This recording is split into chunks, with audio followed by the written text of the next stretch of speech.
Então, irmãos, vamos abrir a palavra de Deus em 2 Pedro, capítulo 2.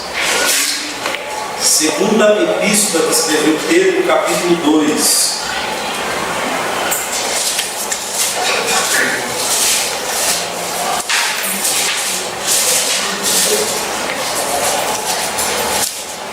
Pode ser assim mesmo, como vocês estão assentados, vamos ver os versículos 1, o 2, o 3 e o versículo 4. Versículo 1, 2, 3. O 4 é 1, 2, 3. O 1 inicia dizendo assim, 2 Pedro, capítulo 2, verso 1. Assim como no meio do povo surgiram falsos profetas, assim também haverá entre vós falsos mestres, os quais introduzirão dissimuladamente ou encobertamente heresias destruidoras, até ao ponto de renegarem o soberano Senhor que os resgatou, trazendo sobre si mesmos repentina destruição. E muitos seguirão as suas práticas libertinas, e por causa deles será infamado o caminho da verdade. Também movidos por avareza, farão comércio de vós, com palavras fictícias. Para eles o juízo lavrado a longo tempo não tarda, e a sua destruição não dorme. Amém, irmãos. Esses 3 versículos.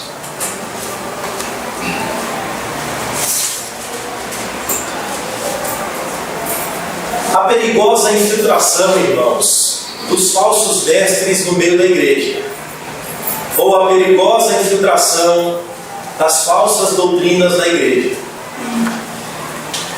Pedro, após falar da veracidade das Escrituras, no final do capítulo 1, ele diz que temos muito mais, irmãos, confirmada a palavra profética, a palavra escrita. E aí, antes de falar da palavra escrita, Pedro fala da grande experiência que teve no monte, quando Cristo diante deles se transfigurou, e ali eles maravilhados com aquela visão, Pedro diz: eu não vou descer mais, aqui eu vou ficar com você. E Pedro então ressalta de que superior à experiência é a palavra profética, porque ela é como uma candeia que brilha em lugar escuro. Ela é um documento inspirado por Deus, porque jamais a profecia suscitou ou foi suscitada por capacidade humana, compreensão humana, ou a capacidade mental dos homens de interpretar a história e assim escrever a palavra de Deus, a revelação de Deus. Mas não, Pedro está dizendo, a Bíblia é a palavra inspirada por Deus. Foram homens movidos, a palavra ali foram homens guiados, aonde o Espírito soprou a esses homens a Escritura, e eles as escreveram como palavra de Deus. Então, muito mais confirmado, nós temos ela. Agora ele para e fala da infiltração da mentira no meio da igreja, por meio de homens, irmãos, que irão agora influenciar a igreja de Cristo ou as pessoas, enganando-as, influenciando-as ao ponto de levarem a viverem a uma perspectiva do Evangelho contrária àquilo que Cristo ressaltou, ou contrário àquilo que Deus revelou. E eles são portadores de heresias destruidoras. Guardem os termos. Eles portam heresias destruidoras. Jesus, no Sermão do Monte, irmãos, ressaltou esse tema, quando ele alertou o seu povo, dizendo: olha, vede que ninguém engane vocês. Cuidado que ninguém engane vocês, porque surgirão falsos mestres, surgirão falsos ensinadores. Eles são vestidos de ovelhas, mas por dentro são lobos roubadores. Pelos frutos vocês os conhecerão. Em seu sermão profético, Mateus capítulo 24, ele diz: surgirão, irmãos, falsos cristos, ou ele diz aos apóstolos, falsos profetas também, operando grandes sinais e, melhor, prodígios para enganar, se possível, até os escolhidos. Hoje nós vivemos, uma grande indiferença à verdade. O verdadeiro conhecimento do Evangelho tem sido desprezado por muitos ditos cristãos. E alguns chegam a dizer: olha, o cristianismo é só relacionamento e poder. Poder e poder. E alguns são hostios à verdadeira pregação. Hostios. Ou seja, nós temos hoje uma igreja, um ambiente propício à proliferação da mentira e não da verdade. Propício à proliferação de heresias destruidoras e não da palavra da verdade. Irmãos, isso não é só perigoso, é lamentável. Estamos vivendo em períodos de ignorância em relação à verdade. Se buscarmos uma leitura pausada, detida, devagar, sem correria do Velho Testamento, eu e você perceberemos que a ameaça pior que afetou o antigo Israel não foi certamente primeiro os filisteus. Não foi. Os filisteus eram uma das nações mais terríveis inimigas do povo de Deus, mas não foram eles. Não foram também os moabitas, nem os amonitas, os 2 filhos que nasceram do incesto de Ló e suas filhas. Não foram. Sabe qual foi? A pior ameaça e o que mais prejudicou o verdadeiro Israel no Velho Testamento foi a incidência de falsos profetas no seu meio. Foi a incidência de homens que paralelamente estavam desenvolvendo um ministério da mentira em relação ao ministério dos verdadeiros profetas. E foram esses a pior ameaça de Israel, que os levou a servirem a deuses estranhos e não ao Senhor, que levou Israel a confiar em si mesmo e não confiar mais no Senhor. Portanto, a tese aqui é, irmãos, assim como a presença dos falsos profetas foi prejudicial a Israel, assim também a presença de falsos profetas e a mentira é prejudicial à igreja de Cristo. Agora, por quê? Essa pergunta deve ser feita. Por que, Pedro? A presença desses homens são prejudiciais à igreja. Até porque eles trazem uma mescla de verdade e mentira. Ou melhor, eles falam no nome de Deus. O primeiro ponto que Pedro ressalta é: seu ensino é prejudicial. Assim como no meio do povo, verso 1, surgiram falsos profetas, assim também haverá entre vós falsos mestres, os quais introduzirão dissimuladamente heresias destruidoras.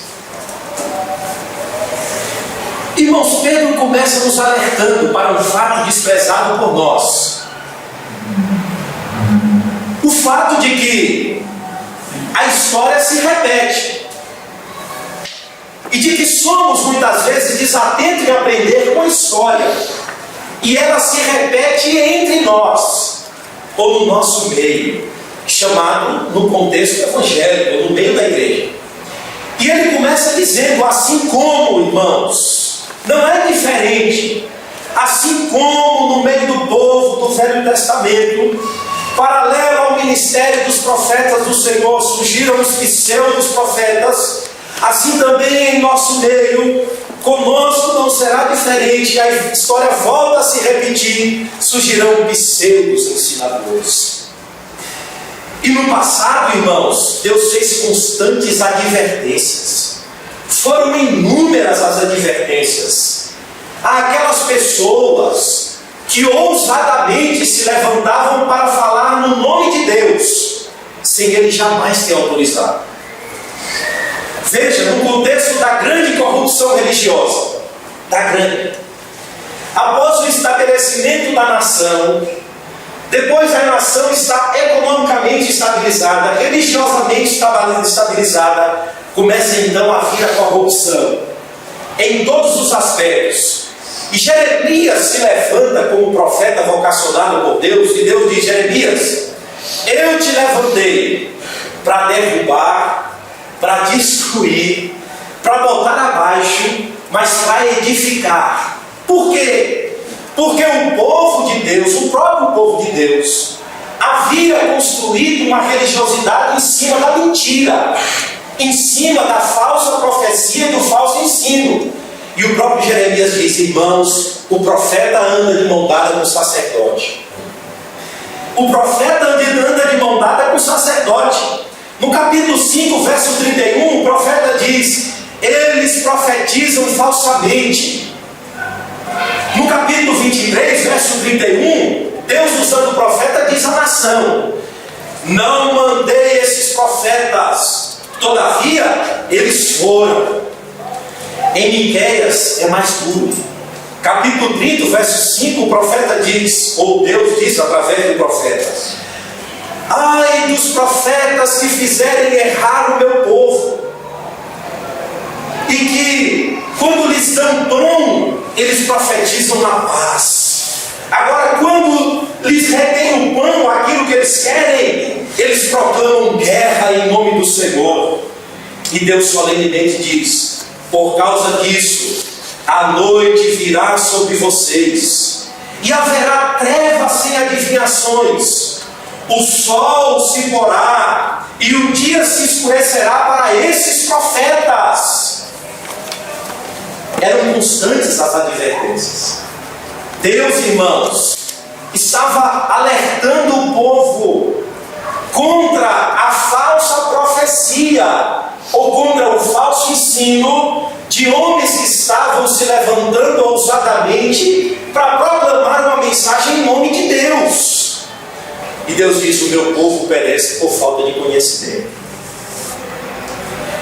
E os falsos profetas aqui do texto, verso 1, assim como surgiram falsos profetas, tem dois casos. O primeiro, são pessoas que se levantam de si mesmo e dizem: eu sou profeta do Senhor, sou portador do conhecimento verdadeiro do Evangelho e da Palavra de Deus. E a segunda ideia é de que são pessoas que ousadamente profetizam com falsidade, ou profetizam mentiras, para agradar o seu auditório, agradar o seu público. E Pedro vai dizer: sabe por quê? Eles vão fazer comércio de vocês. Essa é a razão. Eles querem arrastar os discípulos após si para fazer comércio de vós. Por trás das palavras vazias e suaves tem um interesse ganancioso, avareza. Eles vão vender igrejas de portas fechadas, em nome de Deus.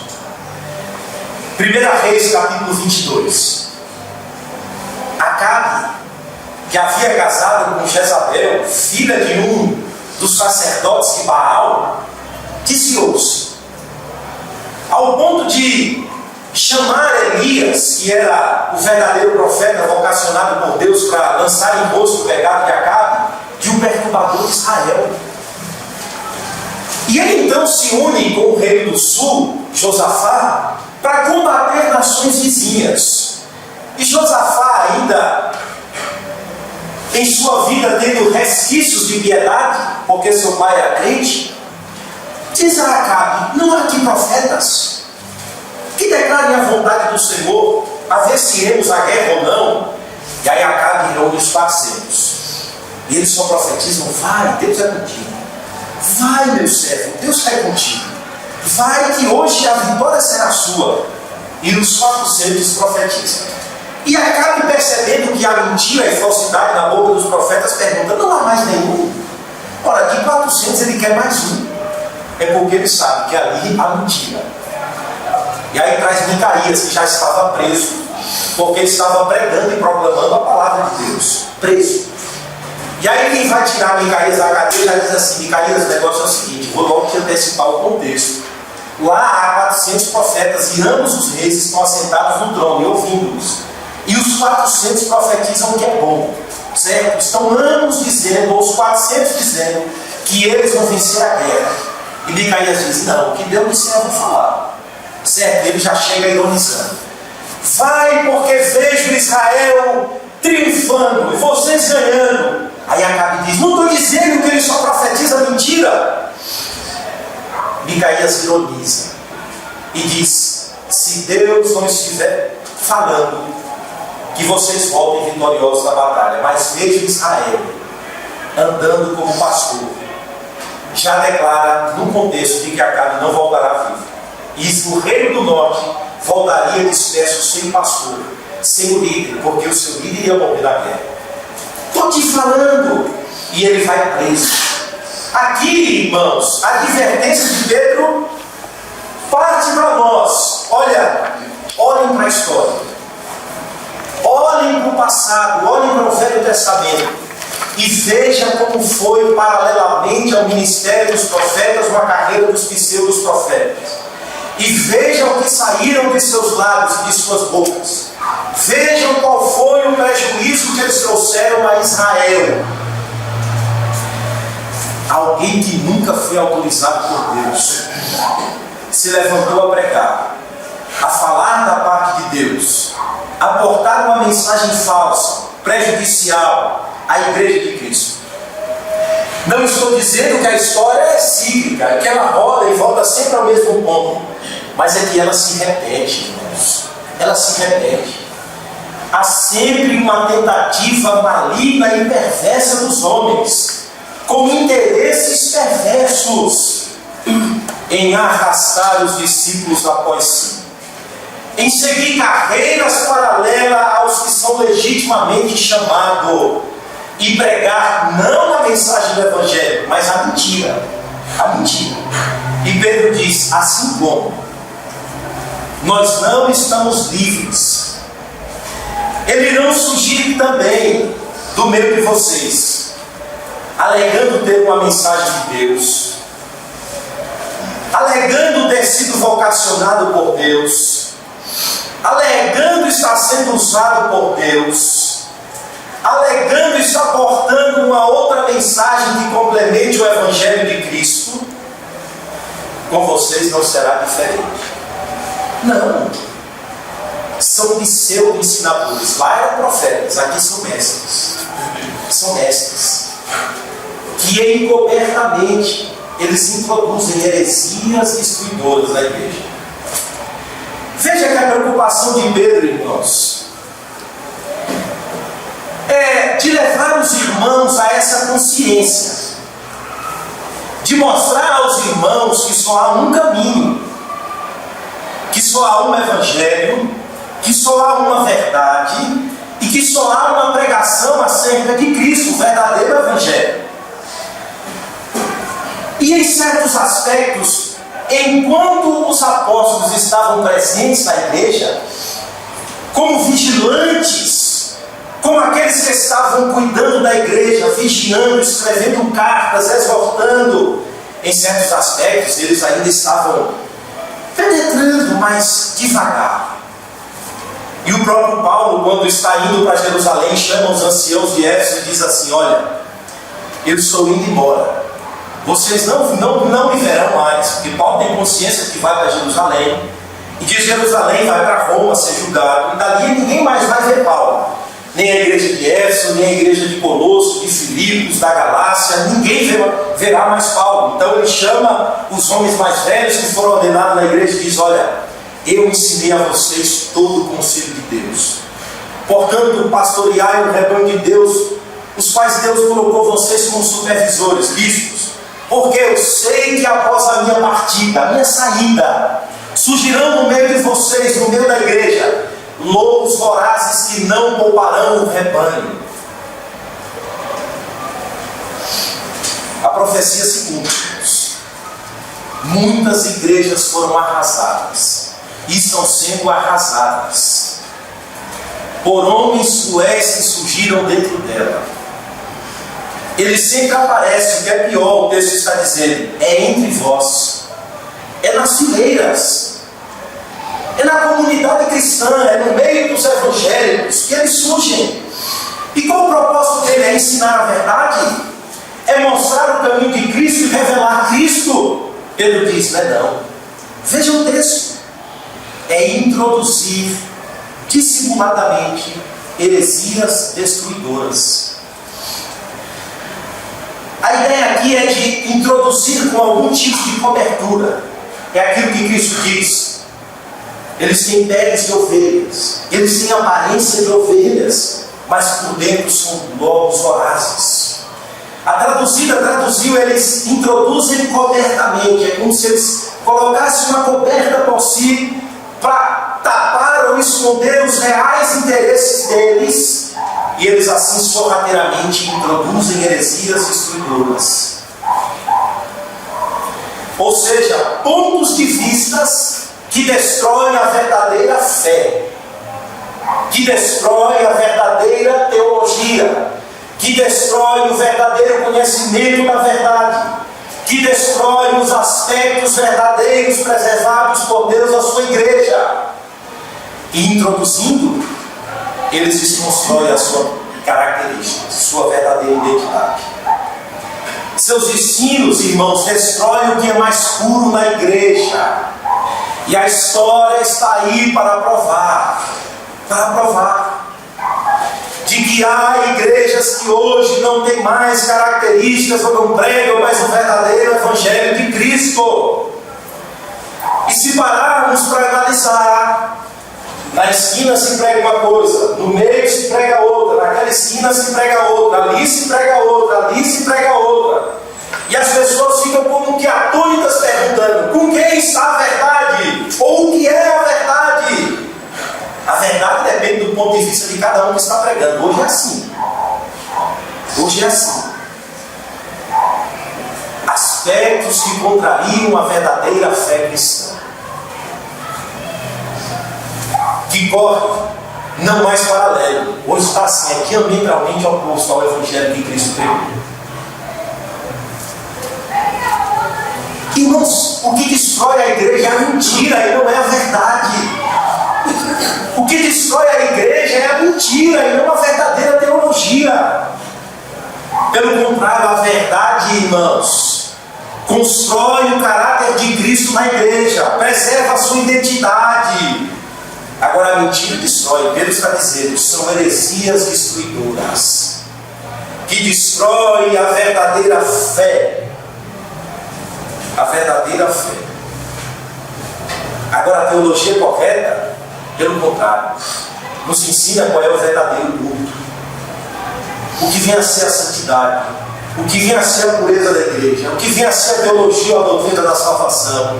Ensina os aspectos do sacrifício de Cristo, a segurança eterna dos salvos, a perseverança cristã, como nos portar, como viver, como aplicar o Evangelho, como viver em família, como ter uma vida moralmente correta. O Evangelho ensina. E a palavra de Deus faz isso. A lei do Senhor é perfeita e reconstrói a alma. O testemunho do Senhor é fiel e dá sabedoria aos simples. Agora abre as portas para a mentira. E aí Pedro diz assim, irmãos, eles são tão terríveis em suas dissimulações, introduzindo heresias que destroem as características da igreja, ao ponto de renegarem o Senhor que os resgatou. Opa! O que é isso? Eles estão negando o resgate de Cristo em relação a eles. Será? Irmãos, o termo utilizado por Pedro, negando o Senhor que os resgatou, é o mesmo termo utilizado para o resgate físico de Israel quando saiu do Egito. E o termo Senhor aqui é o termo déspota. Eles estão negando o Senhor déspota sobre a vida deles. Não é, irmãos, o termo Kyrios, que se aplica ao senhorio de Cristo ou ao senhorio espiritual de Cristo sobre a sua igreja, sobre o seu povo. O termo Kyrios, Senhor, quando Pedro diz assim, eu sou escravo de Cristo, ou quando Paulo diz que Cristo é o seu Senhor, Paulo está usando o termo Kyrios. Ou seja, Paulo está demonstrando que Cristo reina sobre a sua vida e muito mais. Paulo está demonstrando que há uma submissão consciente dele em relação ao Kyrios que o salvou, Cristo. Agora, pelo contexto aqui, os termos utilizados para resgate como para Senhor não demonstra que esses homens desfrutaram em si mesmos de um efetivo resgate espiritual em suas vidas. Não. Aqui, irmãos, dá a ideia de que esses homens desfrutaram superficialmente de alguns aspectos do Evangelho, ao ponto de professarem o senhorio de Cristo, mas negarem com as práticas de suas vidas. É como diz Hebreus, eles provaram o dom celestial, eles provaram a boa palavra de Deus, eles estavam aí no nosso meio, desfrutaram de alguns aspectos do Evangelho, mas saíram do nosso meio, como diz João, porque não eram dos nossos. Não eram dos nossos. Esses homens, irmãos, estavam negando o senhorio de Cristo através das suas próprias vidas. É como diz Paulo quando escreve a Tito, capítulo 1, verso 16. Veja, Paulo diz assim: Tito, esses homens confessam a Deus, mas negam-lhe através das suas obras. É como Paulo diz lá, escrevendo em 2 Timóteo 3, verso 5, quando Paulo diz: eles têm aparência de piedade, mas negam-lhe a eficácia. A vida destes homens, irmãos, em termos práticos, olhando para os frutos da vida deles, para o comportamento deles, para a atitude deles, para a vida deles, para o ensino deles, eles estão negando o próprio Senhor que eles professaram com os lábios e com a boca. Veja o estilo de vida deles. Eles são mentirosos, dissimulados, eles são perspicazes, porque usam palavras fictícias, verso 3. Eles são pessoas que influenciam erradamente os cristãos, verso 2. Muitos seguirão as suas práticas libertinas. Aqui não é que Pedro está dizendo que um cristão é capaz de negar o Senhor que os resgatou. Não. O que Pedro está dizendo é que eles nunca participaram do resgate efetivo de Cristo. O ensino desses homens, pelo contrário, é um ensino e uma prática de vida que nega o próprio Senhor que morreu na cruz. Eles até pregam liberdade, capítulo 2, verso 19, veja, prometendo-lhes liberdade, quando eles mesmos são escravos da corrupção. Pois aquele que é vencido fica escravo do vencedor.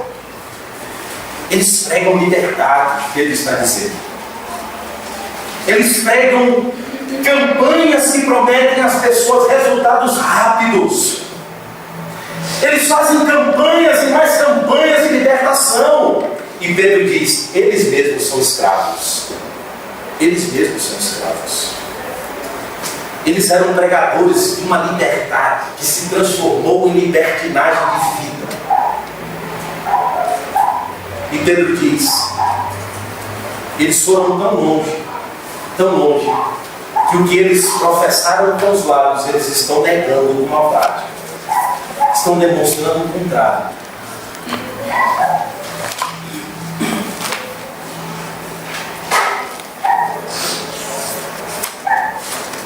Era, irmãos, uma espécie de ensino e pregação que estavam levando as pessoas para longe da cruz. Longe da cruz. Vejam, e muitos seguirão suas práticas libertinas, e por causa deles será infamado, blasfemado o caminho da verdade.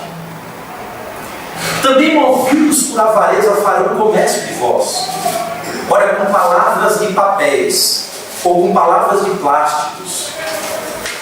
Para eles o juízo lavrado ao longo do tempo não tarda, e a sua destruição não dorme. O escândalo aqui não era o escândalo da cruz, era o escândalo da libertinagem em nome de Deus. Pedro está dizendo. E aí estavam fazendo uma fila de gente atrás deles.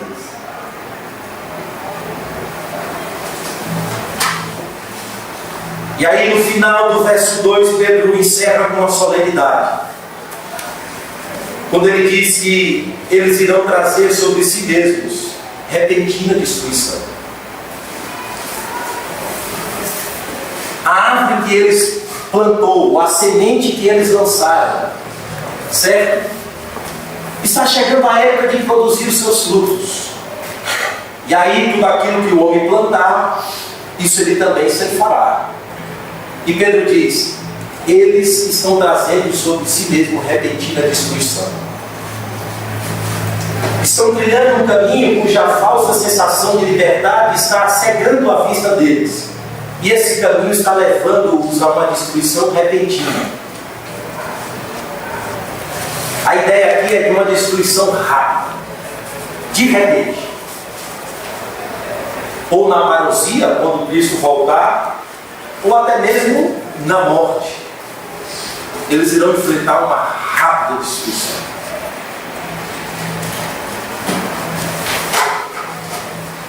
Então, o primeiro ponto, irmãos, o ensino deles é perigoso. É perigoso.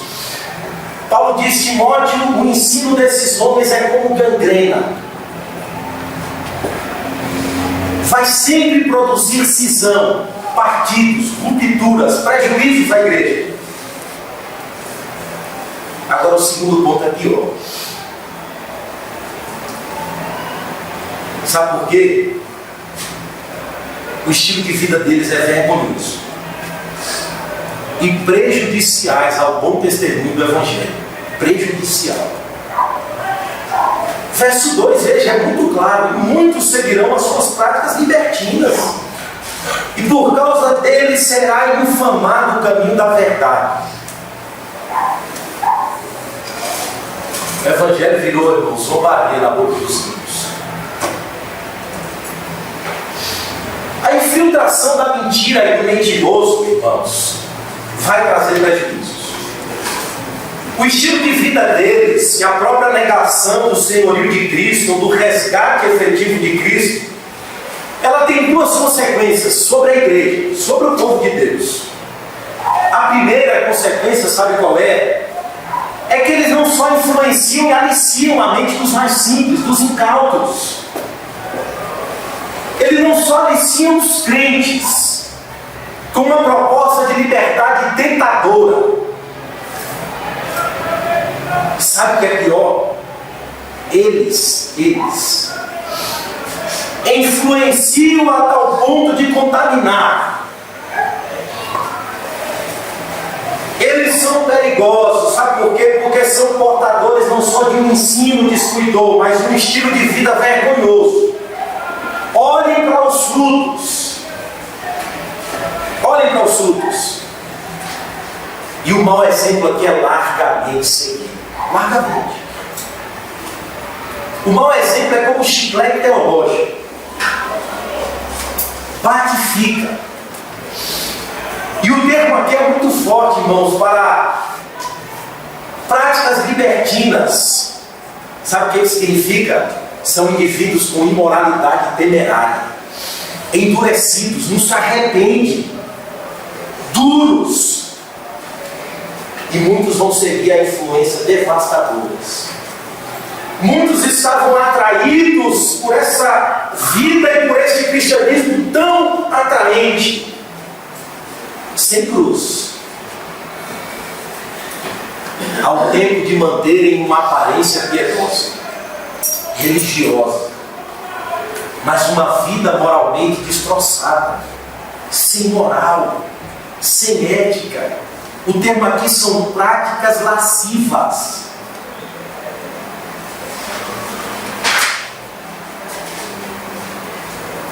A ideia aqui é homens religiosos sem pudor. Imagina.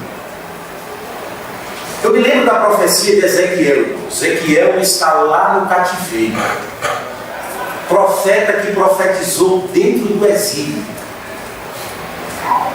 Em a parte do livro de Ezequiel, Deus diz assim: Ezequiel, vem aqui, que eu vou te mostrar o que esses homens estão fazendo dentro do santuário.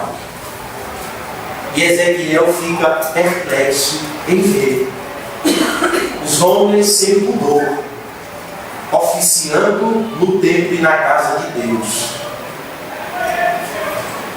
A ideia aqui, irmãos, é de um termo bem popular: fulano perdeu a vergonha. Perdeu a vergonha. É o descarado. É o descarado. Olha, ele não está nem aí mais, nem para a sua reputação, nem para a reputação do Evangelho. A reputação do Evangelho, para ele, muito menos importa. Certo? A verdadeira, irmãos, doutrina, a verdadeira palavra e ensino, ela sim deve nos conduzir a um comportamento correto. Certo? Paulo diz: olha, Timóteo, toda a Escritura é inspirada por Deus e útil para o ensino, para a repreensão, para redarguir, para ensinar ao homem, a fim de que o homem seja perfeito no caminho da salvação.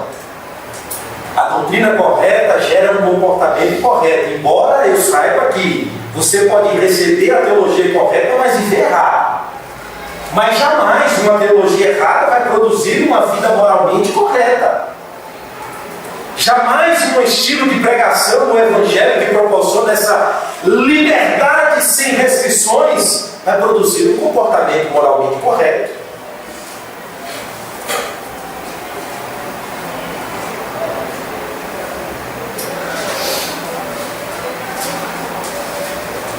Está aqui a primeira consequência destes homens sobre a igreja é que eles contaminam. O mau exemplo tende a ser seguido. O mau exemplo tende a ser copiado. O segundo é: eles, irmãos, jogam a reputação do Evangelho na lama. Na lama. Olha, o termo, o nome de Deus é blasfemado por causa de vós, é bastante comum na Bíblia. Comum. Moisés, quando estava conduzindo o povo lá no deserto, e aí nos primeiros passos o povo já começou a mostrar rebeldia à palavra de Deus. Faltou água e o povo murmurou. Mas já tinha esquecido que já tinham passado pelo Mar Vermelho, aberto, sequinho. E Deus havia destruído os inimigos lá no próprio Mar Vermelho. Olha, irmãos, Deus não poderia dar água ao seu povo no deserto. Por isso ele diz: Moisés, diz ao povo que eu sou o que sou. Eu vou me revelando diariamente. Ah, Moisés, por que não nos deixou no Egito? Ai, que saudade do Egito. Por que agora você nos trouxe para morrermos aqui no deserto? E Deus chega ao ponto de não suportar mais. Diz assim: Moisés, sai daí que eu vou matar todo mundo. E vou fazer de você uma grande nação. E Moisés se interpõe e diz: Senhor, o que é que vão dizer os ímpios? O que é que vão dizer os egípcios acerca do Senhor? Que Deus é esse que os tirou para matar no deserto? Moisés estava preocupado com a reputação do nome de Deus, com aquilo que Deus iria fazer e iria transmitir aos ímpios, aos egípcios, embora Deus vele pela sua própria glória. Moisés, no contexto, estava desconhecendo isso, mas era o zelo do cristão Moisés em reputação ao nome de Deus. E chega no Novo Testamento, em Romanos, Paulo chama os judeus e diz assim: olha, vocês estão produzindo, sabe o que? A blasfêmia do nome de Deus entre os gentios. Porque vocês ensinam e não vivem. Porque vocês são portadores da lei e escondem a vida imoral de vocês por trás da lei. Por isso o nome de Deus é blasfemado. Também esse aspecto da história se repete. Os ímpios, irmãos, são especialistas em apontar os nossos erros, certo? Mas eles não são capazes de fazer distinção entre uma pregação verdadeira e uma pregação mentirosa. Eles não são capazes de distinguir entre essa pluralidade religiosa, quem de fato serve e quem não. Por isso eles generalizam. E são tudo do mesmo balde. Da corrupção, da ganância, do dinheiro, da volúpia. Chegam muitos a dizer, os ímpios estão dizendo, a pobreza que era o apanágio cristão hoje é o contrário. Os pobres são os indignos do Evangelho, não os dignos do Evangelho. Os evangelhos são aqueles que estão nas cabeças, são caudas.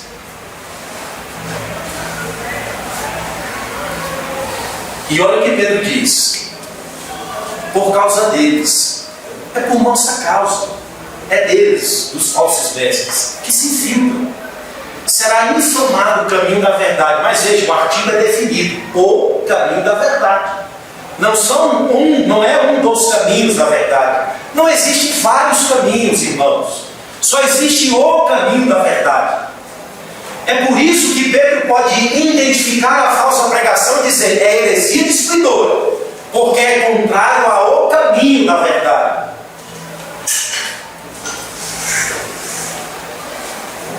E o próprio Jesus disse: eu sou o caminho, né? Eu sou o caminho. A conduta desses homens e o ensino desses homens é contrário a quem está no caminho, certo?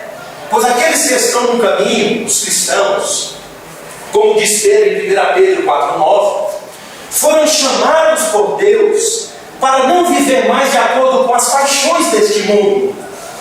E quem está no caminho, vivendo a palavra de Deus dentro do caminho, que é o próprio Cristo e é o caminho da verdade, tem diariamente ou progressivamente o caráter de Cristo sendo forjado nele. Mas o que esses homens estão produzindo, irmãos, não é o escândalo legítimo da cruz. Qual é o escândalo legítimo da cruz? É quando um cristão é acossado pelo mundo sem Deus por viver a palavra de Deus. Esses cristãos estão produzindo não o escândalo da cruz, eles estão produzindo o escândalo da libertinagem, do estilo de vida liberal que eles estão vivendo, e confundiram a liberdade cristã com libertinagem cristã.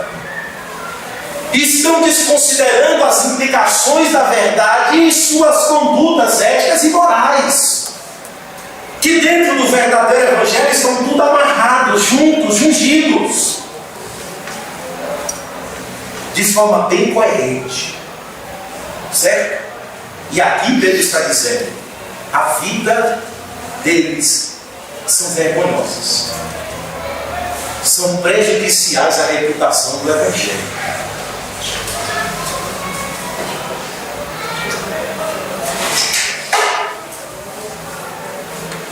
Irmãos, eu não gosto de dizer isso porque dá a impressão de ser falso moralismo. Mas nós temos percebido uma influência perversa dentro da Igreja de Cristo. Por quê?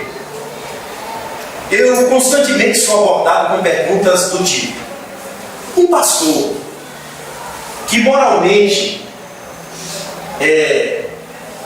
cai, ou que o seu comportamento é imoral, causa escândalo, afeta a reputação do Evangelho, ele tem condições de continuar conduzindo a Igreja de Cristo? Um pastor que já trocou de esposa 2, 3 vezes, tem condições de continuar ensinando, aconselhando casais? A resposta bíblica, irmãos, é não. É não. Sabe por quê? A influência desses homens sobre a igreja será terrível. Quais as forças que os novos casais terão para lutar em prol dos seus casamentos, sendo que viram o líder que a eles pregam trocar de esposa como se troca de roupa? E vários outros exemplos.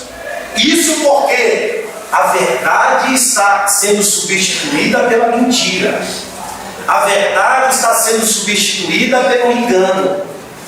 Isso porque falsamente estão introduzindo heresias na igreja, disseminando, minando a sua base.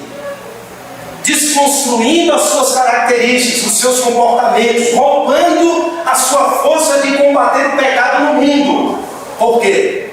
Porque está sendo infamado o caminho da verdade. Infamado. Ou seja, estão calando a voz da verdade da Igreja de Cristo no mundo. Mas isso não é só porque ela abandonou a verdade. Algumas têm a teologia verdadeira. É porque associado ao Evangelho está uma série de condutas libertinas que prejudicam a reputação do Evangelho sobre as nossas vidas. Agora, a terceira característica da impressão de que Pedro escreveu ontem em sua epístola. Ontem. E também, movidos por avareza, farão comércio de vós, com palavras fictícias, para eles o juízo lavrado ao longo do tempo contável, em sua descrição do toque. A ideia aqui é, eles estão sempre prontos para usar a igreja para lucro pessoal, ser beneficiados. Eles estão prontos para espoliar, lucrar em cima, olhar para os irmãos como objeto que dá lucro. Mas por que eles fazem isso? É porque no coração deles há o amor de Deus. Não, há avareza pura. Sabe o que significa avareza? Desejo insaciável de possuir, de ter. E eles estavam interessados nos bens, no dinheiro, na forma de obter mais ganho, de ganhar mais dinheiro, de viver confortavelmente. E quanto mais membros eles colocassem dentro do reduto deles, mais lucro eles teriam. Uma empresa, a relação deles é uma empresa. É uma empresa. E por isso eles estavam sempre prontos. Sabe como? A usar artimanhas. Palavras fictícias da ideia de artimanhas. São especialistas, persuasivos.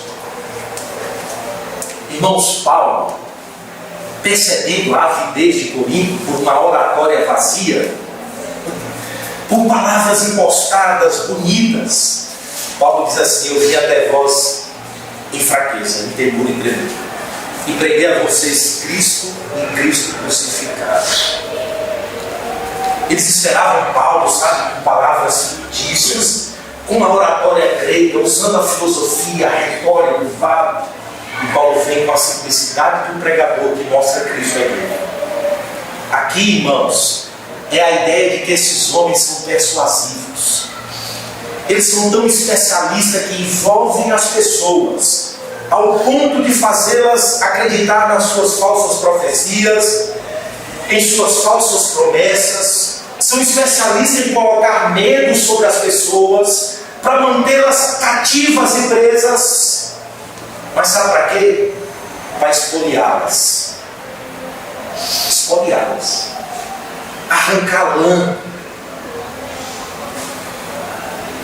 Por trás da palavra bonita, fictícia, tem assim a avareza de dizer: eu quero mais, eu quero mais, eu quero mais.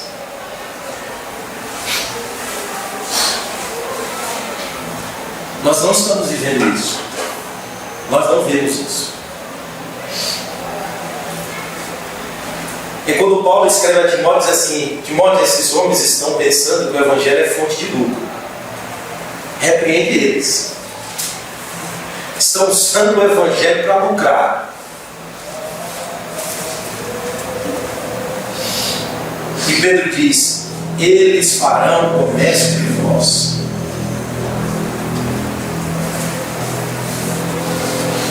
E aí, irmãos, se prepara para a zombaria. O povo zomba dele. Eles estão vendo. Eles estão vendo. Se prepara os ouvidos para a zombaria. Empresas, grandes negócios. Tem gente dizendo que vai abrir igreja porque dá lucro. Por que não estão vendo? Estão vendo, irmãos. estão vendo. Agora, o que mais assusta é que, quando se prega a verdade, se rejeita. É como Jedutum, Israel dava coice.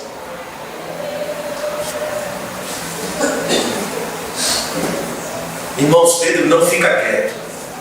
Ele é sensível. Ou melhor, é impossível ficar insensível ao que está acontecendo. O juízo lavraga ao longo do tempo vão estar e a destruição deles não morre.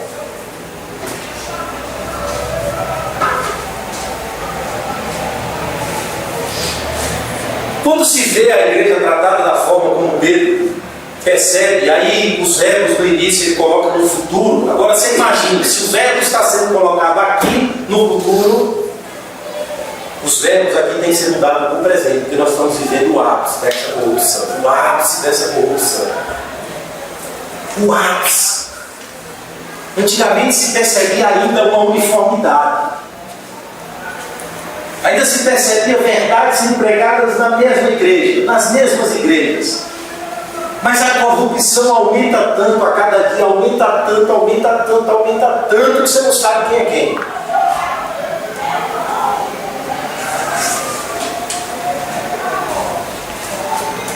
Ao ponto de alguns entrarem na igreja e dizer assim, isso é igreja. Pois estão tão acostumados com os cultos, sem verdade, sem graça, sem instrução correta, sem uma série de coisas, e quando se percebe um culto onde procura, irmãos, não que eu diga que temos, mas que procuramos ainda voltar à verdade e praticar um culto bíblico,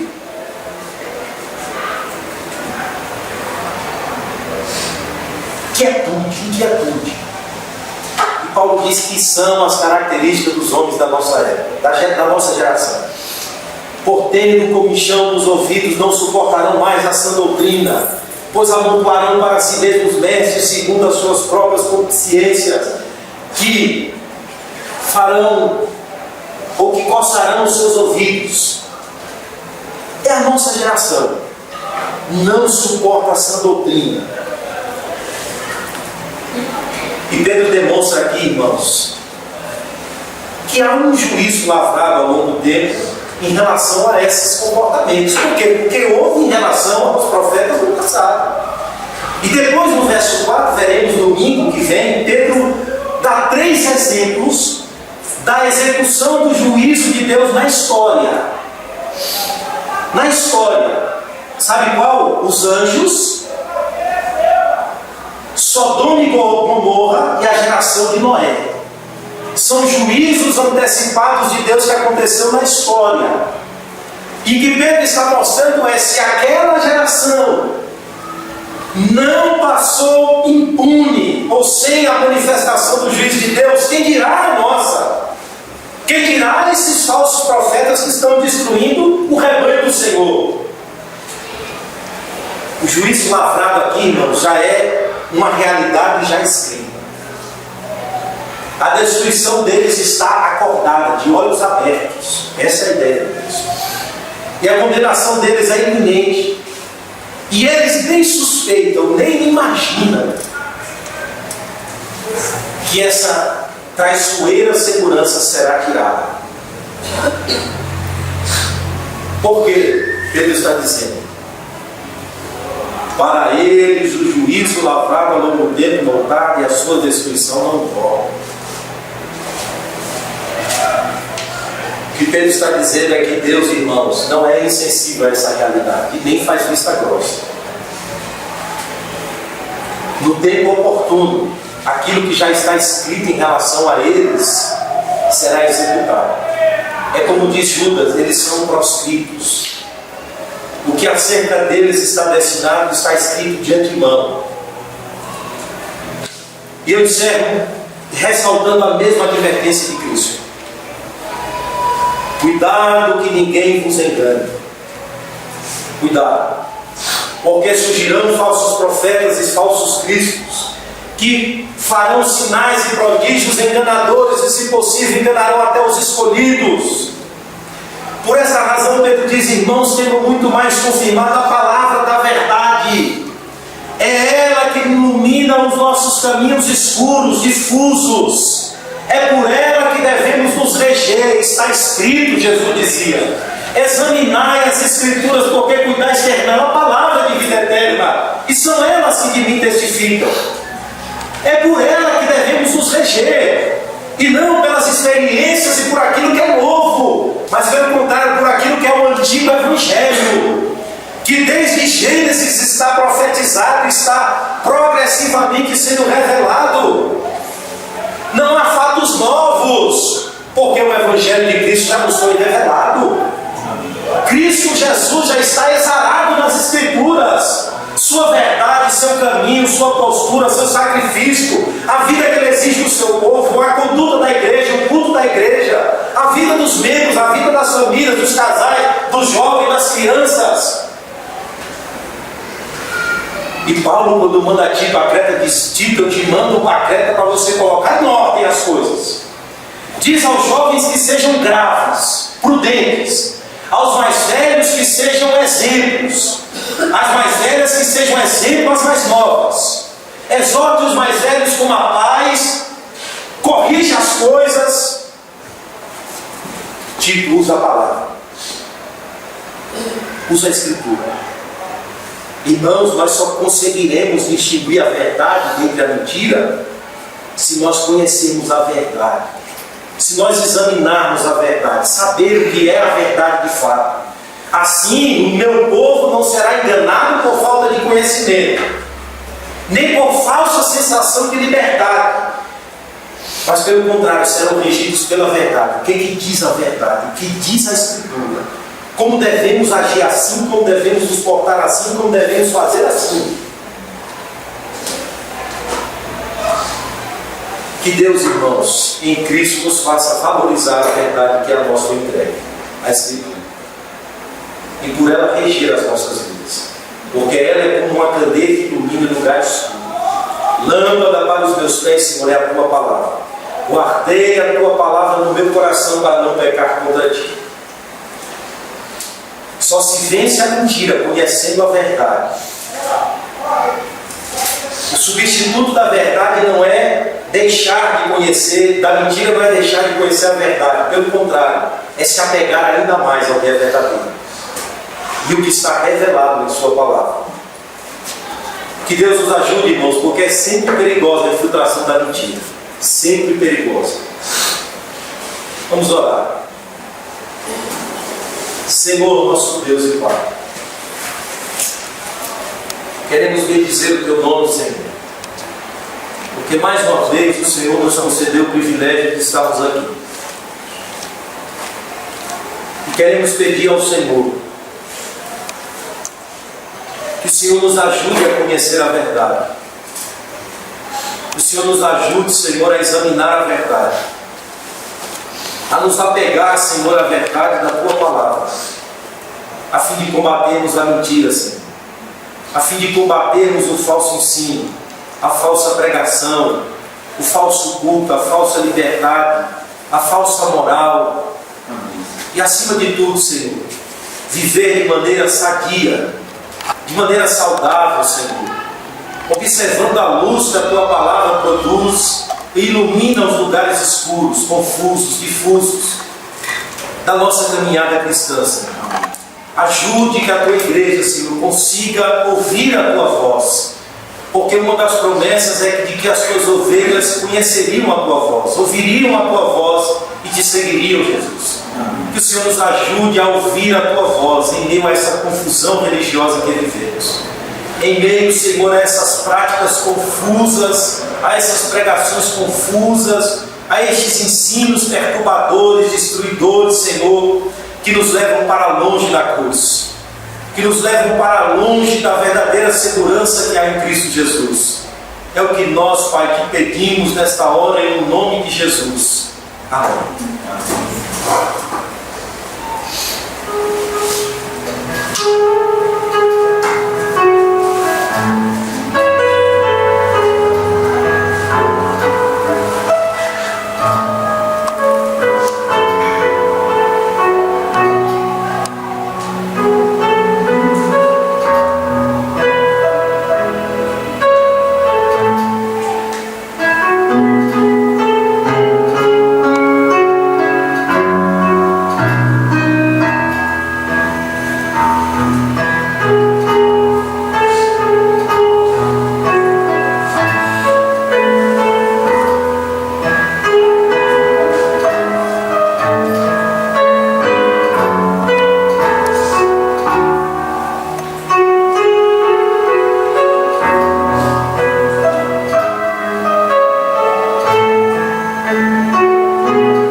Amém.